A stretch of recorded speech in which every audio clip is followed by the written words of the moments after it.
Donc bonjour à tous. Donc j'ai été missionnée pour évoquer avec vous les aspects économiques et citoyens de la publication scientifique. Et donc je vais d'entrer dans le vif du sujet, qui est un sujet qui prête à discussion. Alors je ne sais pas s'il y a un temps de discussion qui est prévu. Ah oui, après chaque intervention. D'accord. Alors, je vais évoquer d'abord le contexte économique, un peu spécifique à l'édition scientifique par rapport à d'autres secteurs de l'édition. Les publications scientifiques, elles comportent deux versants. Un versant qui est le contenu, qui est assimilable donc à un bien culturel et informationnel. Pour les chercheurs, la revue est un support de diffusion d'idées nouvelles, même si cette diffusion est loin d'être désintéressée, comme l'a évoqué William. Il y a des enjeux qui sont liés à la paternité, des enjeux qui sont liés à l'évaluation, qui seront évoqués tout à l'heure. Mais la revue, elle appartient également au monde des marchandises par son support. Et donc, c'est un produit commercial qui peut représenter un enjeu majeur pour les éditeurs, souvent privés, auxquels elle peut offrir des perspectives de rentabilité intéressantes. Donc, c'est un des principaux paradoxes de l'édition scientifique contemporaine. C'est cette tension entre les scientifiques et les éditeurs, entre le côté bien culturel et bien commun. Et les éditeurs qui sont beaucoup plus sur le côté commercial lié au support. Donc très rapidement, je voudrais évoquer l'évolution en fait. Alors, mon historique sera, je ne remonterai pas aussi loin que William sur les débuts des revues, mais juste sur les dernières décennies. Pour vous dire que jusque dans les années 45, ce sont essentiellement les sociétés savantes qui vont gérer les revues scientifiques. Et que ce n'est qu'à partir de 1945 qu'on a un phénomène qui apparaît et qui va voir les éditeurs commerciaux se développer. Donc on a, après la Seconde Guerre mondiale, une augmentation des budgets alloués à la recherche, ce qui va permettre une augmentation du nombre de chercheurs, qui va induire une augmentation du nombre d'articles proposés pour la publication. Et il n'y a pas assez de revues il n'y a pas assez de support, si vous voulez, pour ces différentes publications. Et face à cette situation, les éditeurs traditionnels vont être peu réactifs, contrairement aux éditeurs commerciaux, qui vont s'adapter plus rapidement, proposer des délais plus courts de publication, des supports plus diversifiés, etc. Et donc les éditeurs commerciaux vont se développer en proposant des conditions attrayantes, attractives. Ils vont par ailleurs bénéficier des indicateurs créés par l'ISI. Alors très rapidement, parce que ça sera repris, je suppose, par Manuel plus tard. Donc c'est un institut de bibliométrie qui est fondé fin des années 50. Et alors je reviendrai dessus. Un certain nombre de revues sont évaluées, observées par le biais de ces indicateurs, et ça met en visibilité les revues qui sont observées par ces indicateurs, puisque seul un nombre restreint de revues sont effectivement passées au crible de ces indicateurs. Dans les années 90, on observe un phénomène de fusion-concentration des éditeurs, c'est-à-dire les éditeurs se regroupent, se rassemblent, et on se retrouve actuellement, depuis la fin des années 90, avec une situation de quasi-monopole de très grands éditeurs. Donc je vous en cite quelques-uns, valable dans toutes les disciplines, mais cette situation de monopole est surtout présente en sciences, techniques, médecine. Donc parmi les principaux éditeurs, on a Reed Elsevier, Springer-Kluwer, Taylor et Francis, Wiley Blackwell. Donc juste quelques chiffres indicateurs. Donc Elsevier, qui vient des Pays-Bas, détient autour de 2500 titres. Springer-Kluwer, qui est suédois, autour de 2000 titres. Wiley Blackwell, anglais, autour de 1500 titres. Taylor et Francis, autour de 1300 titres. Et juste par comparaison, le plus important éditeur français en sciences, techniques, médecine, qui est EDP Sciences, dispose d'environ 50 titres. D'accord, vous voyez, on n'est pas tout à fait dans la même catégorie. Quant aux éditeurs des sciences humaines et sociales, quand ils détiennent 2-3 revues reconnues, c'est déjà C'est déjà bien. Donc, la concentration est moindre en sciences humaines et sociales pour plusieurs raisons. J'en évoque juste quelques-unes. La recherche s'organise essentiellement par aire linguistique. Donc, l'anglais n'est pas forcément la langue prédominante dans les sciences humaines et sociales. Et donc, chaque aire linguistique dispose de ses revues. Et les revues ont des petits tirages. On est sur une échelle autour de 500 exemplaires, éventuellement plus, mais souvent moins. Donc, un point important, surtout pour les sciences techniques et médecine, mais que l'on commence à voir pour les sciences humaines et sociales, ce phénomène de concentration, il faut aussi l'évoquer par rapport aux spécificités du marché des revues scientifiques. Donc, premier élément, c'est l'internationalisation des pratiques. C'est-à-dire que les éditeurs ne raisonnent plus à une échelle locale, mais à une échelle internationale, notamment avec l'utilisation généralisée de l'anglais. Donc, eh bien, il y a tout ce qui est économie d'échelle que l'on peut faire, que l'on peut imaginer lié à cet élément-là. Par ailleurs, il n'y a pas d'incertitude sur le marché. C'est-à-dire que c'est un marché acquis, si vous voulez.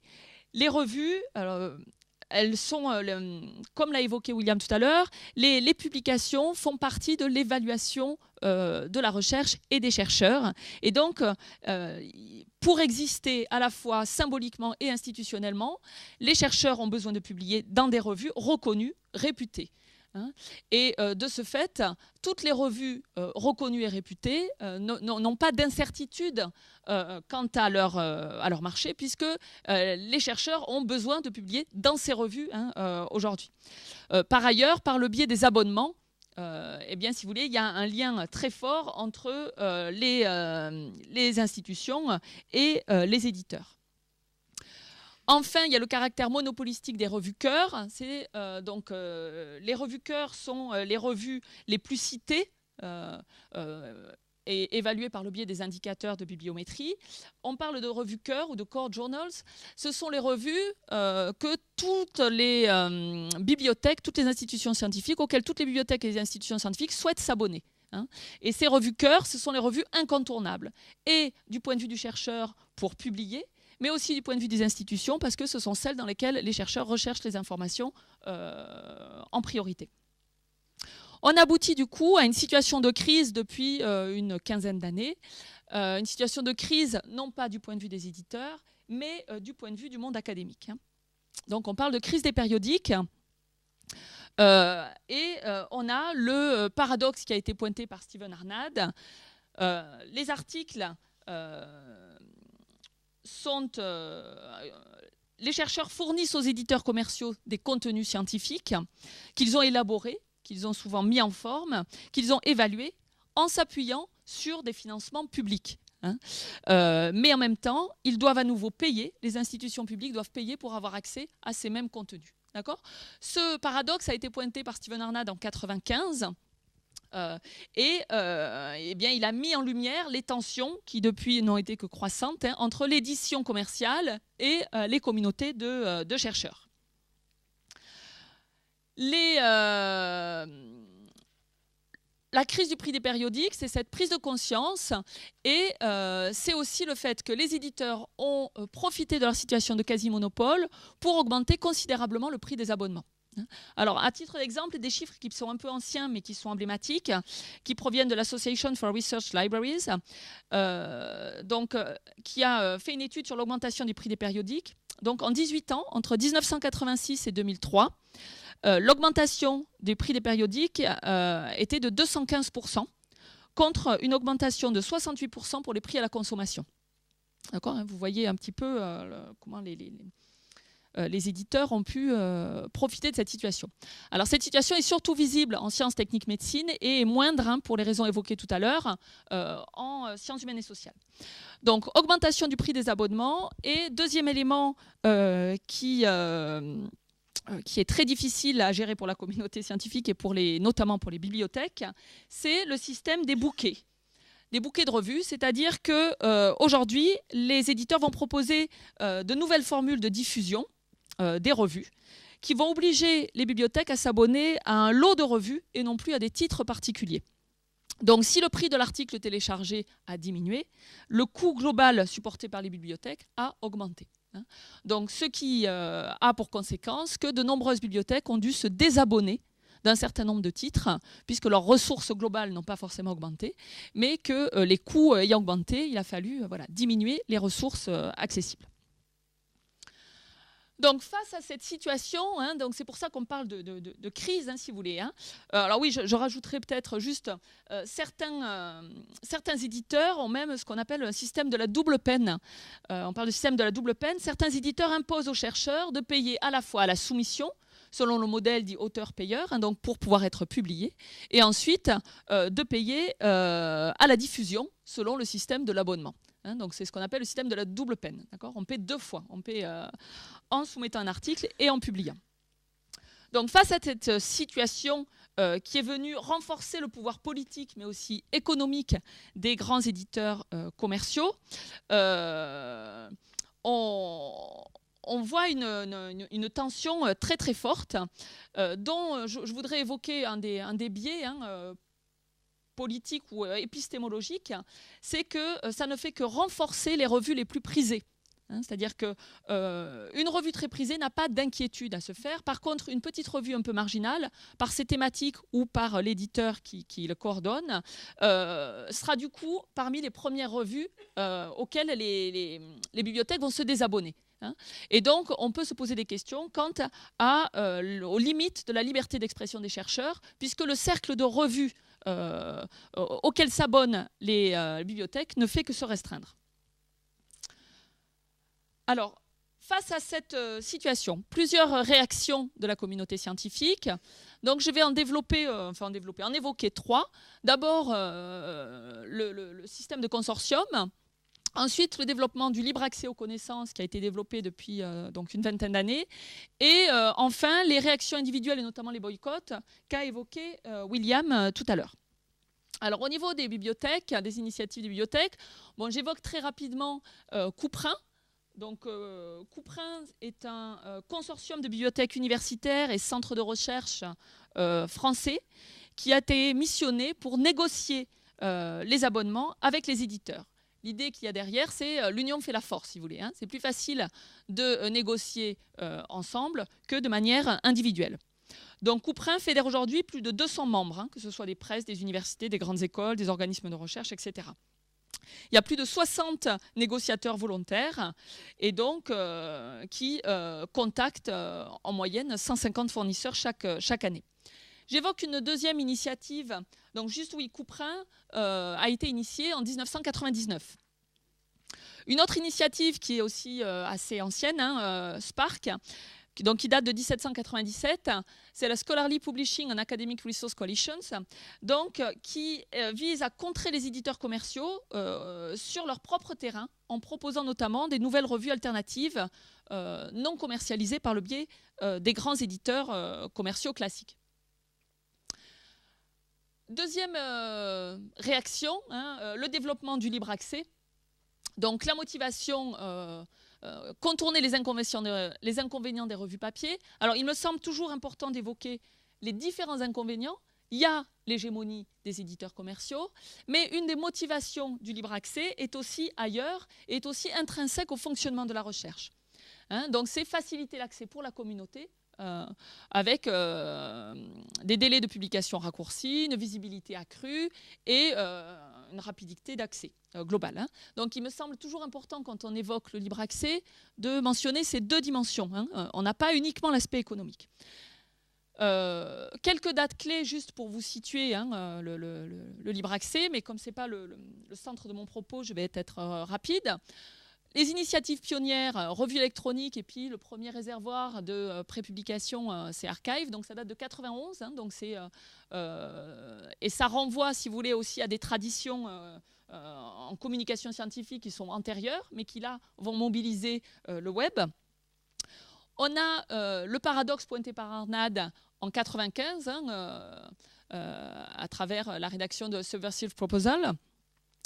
Santa Fe, c'est une première rencontre de chercheurs en 1999 qui crée donc l'Open Access Initiative avec l'idée de réfléchir à des modalités de libre accès pour le lecteur.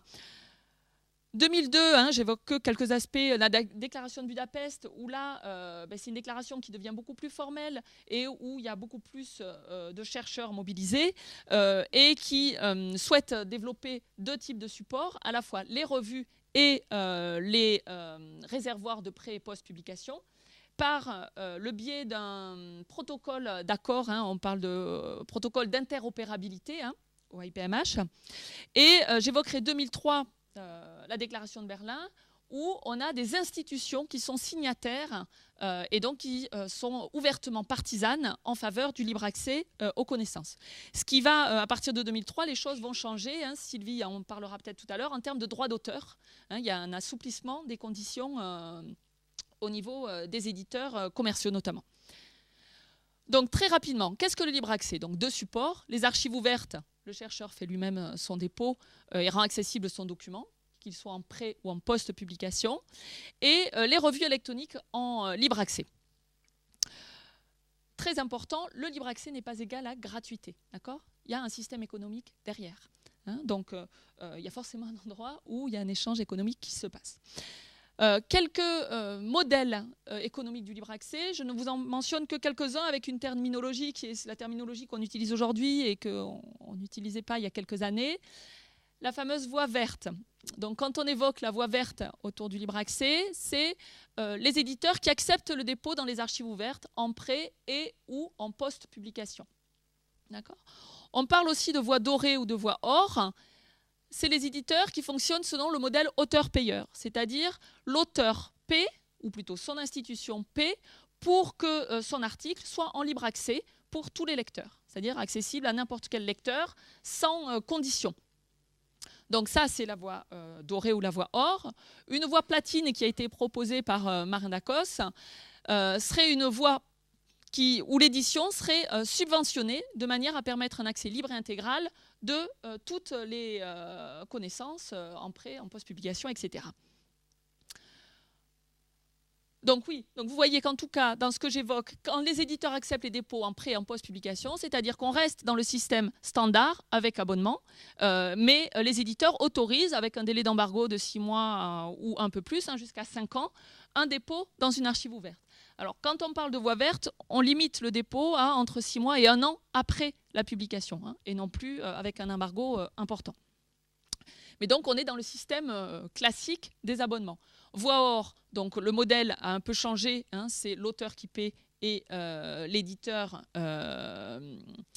propose une diffusion en libre accès. Et la voie platine, l'édition se fait par le biais de subventions qui sont autres. Position institutionnelle. Alors, je ne sais pas si je vais cliquer dessus ou c'est peut-être pas la peine. C'est un peu court. Donc l'ANR, je vous évoque juste la position de l'ANR hein, en France. Donc l'ANR demande à ce que, mais ne peut pas obliger, mais demande à ce que toutes les recherches qui ont été financées par ces soins soient accessibles en libre accès. Hein, voilà, c'est une clause. Donc si vous voulez, on pourra regarder le lien une autre fois. Recommandation de la Commission européenne. Donc depuis cet été, la Commission européenne demande aux États de définir une politique claire, donc à tous les États membres, hein, de définir une politique claire en matière de diffusion des publications scientifiques et des données de la recherche. Alors ça, c'est un point nouveau hein, qui commence sur lequel il y a une focale qui se développe, si vous voulez. Hein. C'est non seulement les publications, mais également les données de la recherche, hein, qu'elles puissent être réutilisées, remobilisées par d'autres. J'évoquerai également la voie dorée et le choix qui a été fait au Royaume-Uni. Donc, le Royaume-Uni a annoncé son désir de rendre obligatoire les publications en libre accès à partir d'avril 2013, hein, en se basant donc sur la voie OR qui s'appuie sur le modèle auteur-payeur. Donc, dans les faits, donc les choses se sont accélérées hein, au Royaume-Uni à partir de juin dernier. Donc il y a d'abord la publication d'un rapport avec une prise de position en faveur des publications en libre accès, hein, le rapport Finch. Donc pour une diffusion de la recherche, surtout la recherche financée sur des fonds publics. En juillet, il y a une réponse du ministère des Affaires, de l'Innovation et du Savoir-faire favorable. Et on a ensuite une annonce des Research Councils de leur nouvelle politique en matière de libre accès à partir du 1er avril 2013. Donc les résultats de la recherche financés, même en partie par leurs soins, devront être librement accessibles via des revues en libre accès ou à travers le dépôt dans une archive ouverte. D'accord ? Donc à terme, ce qu'espèrent les Britanniques, c'est une suppression des abonnements pour les bibliothèques, puisque tout se ferait en libre accès et avec un système éventuellement de subvention. J'évoque enfin les positions individuelles. Donc, position individuelle, mais qui sont aussi devenues collectives. Hein. Donc, 2 pétitions récentes en ligne. La première pétition provient de mathématiciens de l'Institut Fourier de Grenoble. Elle a été mise en ligne pour la première fois le 5 janvier 2012. L'objectif, c'est entamer des négociations avec Springer sur le coût des abonnements, en dénonçant 2 clauses imposées par Springer. La première, c'est l'impossibilité de réduire les montants engagés en sélectionnant les revues et en refusant le système des bouquets, en sélectionnant uniquement les revues pertinentes pour une bibliothèque donnée. Et la deuxième, c'est en dénonçant l'augmentation contractuelle des prix chaque année, très supérieure à l'inflation. Donc à ce jour, cette première pétition a recueilli environ 1800 signatures, dont des signatures institutionnelles, donc d'instituts de recherche en mathématiques.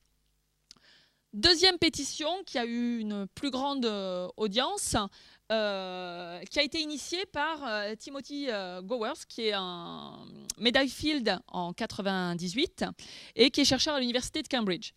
Donc lui s'oriente essentiellement sur Elsevier et donc il dénonce les prix prohibitifs. Alors il mentionne par exemple l'abonnement annuel à la revue la plus chère de Elsevier, Biochimica et Biophysica Acta, qui coûte 18 710 € l'abonnement annuel.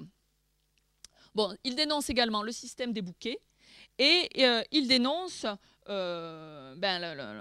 une certaine frilosité par rapport à un libre accès plus général de tout ce qui est financé par des fonds publics. Donc, première initiative de Timothy Gowers, c'était par le biais de son blog. Et ensuite, vous avez la rédaction d'un manifeste, The Cost of Knowledge, qui vise à boycotter Elsevier. Donc, à boycotter de 3 manières. Chaque signataire de la pétition s'engage à, au choix, ne plus publier d'articles dans des revues éditées par Elsevier, ne plus participer à l'évaluation d'articles, toujours pour des revues éditées par Elsevier, ne plus participer au comité éditorial de revues détenues par Elsevier. Donc les chercheurs signataires, choisissent le et ou, quelles sont parmi ces 3 propositions, celles à laquelle ils adhèrent. À ce jour, cette pétition a réuni plus de 13 000 signatures. Donc l'audience est beaucoup plus importante. Voilà. Alors pour conclure, donc quelques conclusions à cette brève présentation. Je voudrais évoquer la prise de conscience progressive des chercheurs. Et il me semble que les 2 pétitions là, qui ont à peine plus de 6 mois sont emblématiques de ce mouvement-là. Donc cette prise de conscience à la fois par le biais de formation, par le biais de contact avec le monde des bibliothèques, puisque là, il me semble qu'il y a un hiatus souvent entre le monde des bibliothèques et les chercheurs au niveau des enjeux économiques. Mais les choses sont en train de changer, et puis une journée comme aujourd'hui peut œuvrer aussi en ce sens. Une mobilisation qui est générale de la communauté académique, donc aussi bien les chercheurs que au niveau des bibliothèques, qu'au niveau des instances politiques, il commence à y avoir une mobilisation.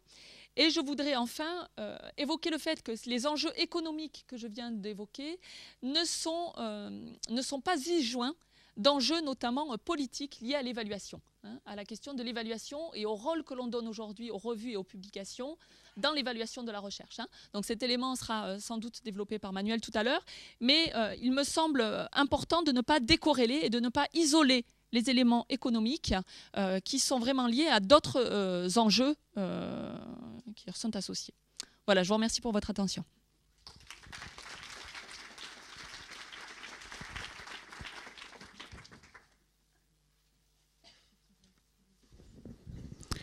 Merci.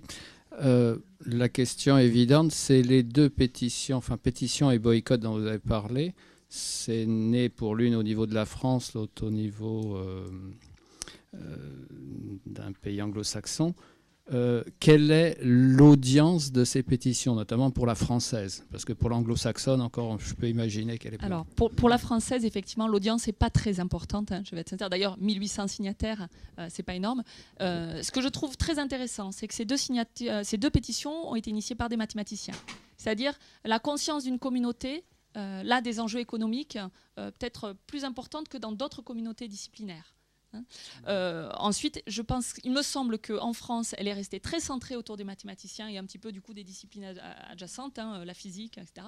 Par contre, pour la pétition au Royaume-Uni, l'audience, et puis enfin pas uniquement l'audience, hein, les signataires proviennent de toutes les disciplines.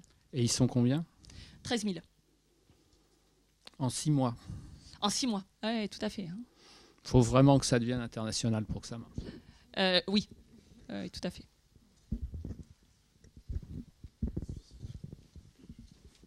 Et une autre question peut-être?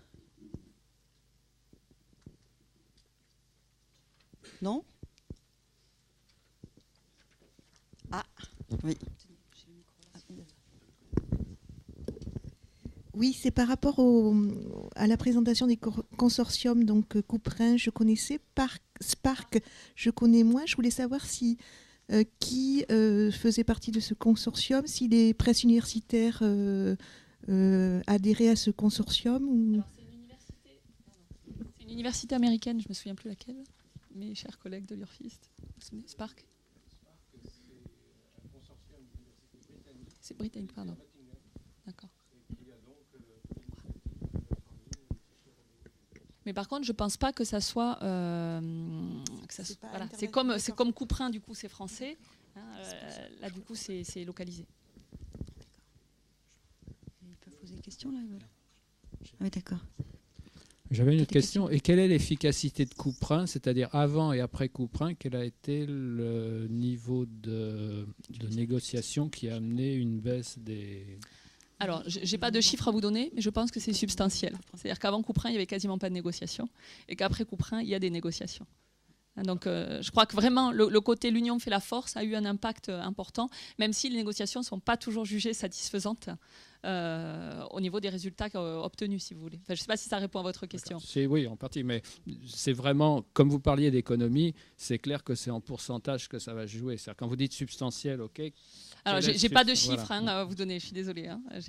Non, parce que quand vous voyez des augmentations jusqu'à plus de 200% par rapport au coût de la vie, on se dit que si on gagne 5%, c'est négligeable. Si on gagne 40 ou 50%, ça devient significatif. C'est-à-dire que les 200% vont descendre à une valeur qui va se rapprocher du coût de la vie. Quoi, voilà. En même temps, quand on voit le coût des abonnements, même 5%, c'est énorme.